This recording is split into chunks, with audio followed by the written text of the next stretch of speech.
চলো ব্লগটা তাহলে শুরু করা যাক। হ্যালো এভরিওয়ান, কেমন আছেন সবাই? আশা করছি ভালো আছেন। আমিও খুব ভালো আছি। আমার নতুন একটি ব্লগে আপনাদের স্বাগতম। তো আমরা চলে যাচ্ছি কালীঘাটের দিকে, মানে নতুন বছর, বাংলা বছরের নতুন বছর শুরু করার আগে আমরা কালীঘাটে পুজো দিয়ে শুরু করি। তো এটা শুরু হয়েছে আমাদের 2024 থেকে।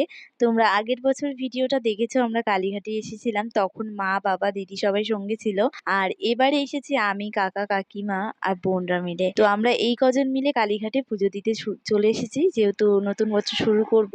আর পুজো টুজো দিতে হয়, তোমরা তো জানোই। আর নতুন বছর নতুন খাতা উদ্বোধন করার জন্য তো আমরা এসেছিলাম 2024-এ। অনেকে হয়তো সেই ভিডিওটা দেখেছো। এবার 2025, তো আমরা আবারও এসেছি নতুন বছরটা মা কালীকে দিয়েই শুরু করব। এখানে পুজো দিতে চলে এসেছি। আর প্রথম কথা, এই বছর শুরু হচ্ছে 14/32 বাংলা মাসে, আর ইংরেজিতে তোমরা তো জানো 2025। তো মাকে দিয়ে শুরু করলাম। মনটা যেহেতু মা কালীর কাছে গিয়ে সত্যি আমার ফ্রেশ হয়ে গেছে, যেহেতু একটু মনটা খারাপ থাকার জন্য, মানে অস্থির থাকার জন্য, একটা বাড়িতে সীমাবদ্ধ হয়ে থাকা মানে অনেকটাই টাফ, যেটা আমি থাকি। মানে এখন মনে হয় যেন বাড়ি ছাড়া আমার কোনো আস্থা না, মানে কোনো জায়গায় গেলে না খুব বিরক্তি হয়ে যায় আমি।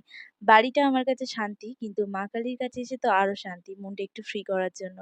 আর মন্দিরের মাথায় আজকে চাঁদটা খুব সুন্দর উঠেছে, আমি যার জন্য একটু ক্যামেরা বন্দি করে নিলাম। আর আমরা এখানে বোনেরা বোনেরা মিলে সবাই ভিডিও করছিলাম একটু ক্যামেরার সামনে। যাই হোক, এখানে একটা তখন 20 বাজে, সেই সময় মন্দিরটা ওপেন হয়েছে। 1টার সময় মন্দির ওপেন হয়। আগের বছর একটু তাড়াতাড়ি হয়েছিল, এবছর একটু লেট করে ফেললো। যাই হোক, আগের বছরে এসে দেখলাম যে এখানে অতটা ডেকোরেশন করা ছিল না, কিন্তু এই বছর অন্যরকম দেখলাম। কিন্তু একটা দুঃখজনক জিনিস কি জানো, আমরা যেই দিনকে ভোরবেলা পুজো দিয়েছিলাম, সেই দিন সকাল বেলাতে তোমার স্কাই ওয়াক চালু হয়ে গেছে। তোমরা তো অনেকেই দেখেছো সেই ভিডিও।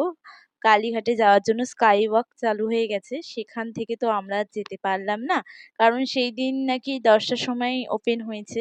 আর প্রথম কথা হলো, আমাদের সেরকম সৌভাগ্য হয়নি ভালো কিছু দেখার মতো। তো ভালোই হয়েছে, 10:30টার সময় ওপেন হয়েছে, 10টার দিকে। তো নেক্সট টাইম যখন আমি মা কালীর কাছে আবার আসবো, তখন স্কাই ওয়াকের ওপর দিয়ে যাওয়ার চেষ্টা করব, আর সেটাও তোমাদের দেখাবো। তো বেশ ভালো লাগে, দক্ষিণেশ্বরে যখন পুজো দিতে যাই তখনও স্কাই ওয়াকের ওপর দিয়ে হেঁটে হেঁটে যাই। তো তো ভালোই লাগে। তো এখানে খাওয়া দাওয়া করে নিলাম পুজো দেওয়ার পরে, যেহেতু ওখানে মানে পেট ভরার মতো কোনো খাবারই ছিল না। তো এখানে ব্রাহ্মণ মশাই পুজো করছে খাতাগুলো, তো খাতা টাতা পুজো দিয়ে বাড়ির দিকে রওনা দিলাম। আর একটা কথা, কি কথা হলো, মানে আমি প্রথমবার দেখলাম কালীঘাটে গিয়ে বিয়ে। তো অনেকে মানে 2-3টে বিয়ে হয়েছে কালীঘাটে, তো সেটা দেখলাম। তো ভিডিওটা এইটুখানি, ভালো লাগলে অবশ্যই লাইক কমেন্ট